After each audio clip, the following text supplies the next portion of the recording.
The first 8 weeks, she did Duke of Edinburgh's, English, maths, training, all kinds of host of stuff, but they got you a job at the end of it. If you passed those 8 weeks, they then got you a job that you could go Monday to Friday, do your job, and then come back to the prison at the weekend.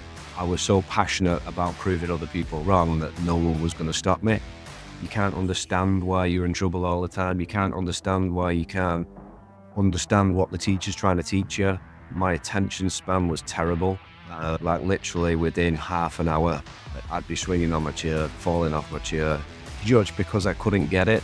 There's so much emphasis and importance in the UK more than ever, or certainly in England, on academic pursuits, that we forget that there are other skill sets out there that are every bit as important, if not more important sometimes.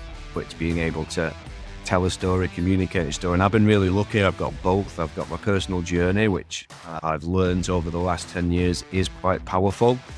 People can connect with a story, they can connect with a personality. And I think us having a very strong why. Just because you've niched down doesn't mean you can't say yes to other stuff.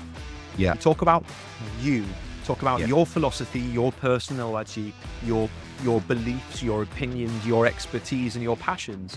And if you do all of that, you come across in the right way, people are going to become curious about what they can get from you and investigate themselves. You do have to forget about that, because if you're connected to the right people, whether they're white or not, they're seeing it. And it might, just because they haven't commented doesn't mean that it's not imprinted somewhere on the brain.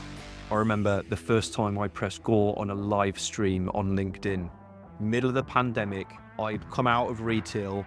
I'd been a retail manager for my entire career, sort of mid-level management at best.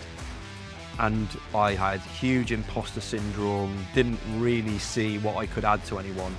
And I created a live stream that 250 people turned up to in the middle of COVID in lockdown. Yeah. Doesn't matter how bad you think your video is, you're still doing more than your competition are doing.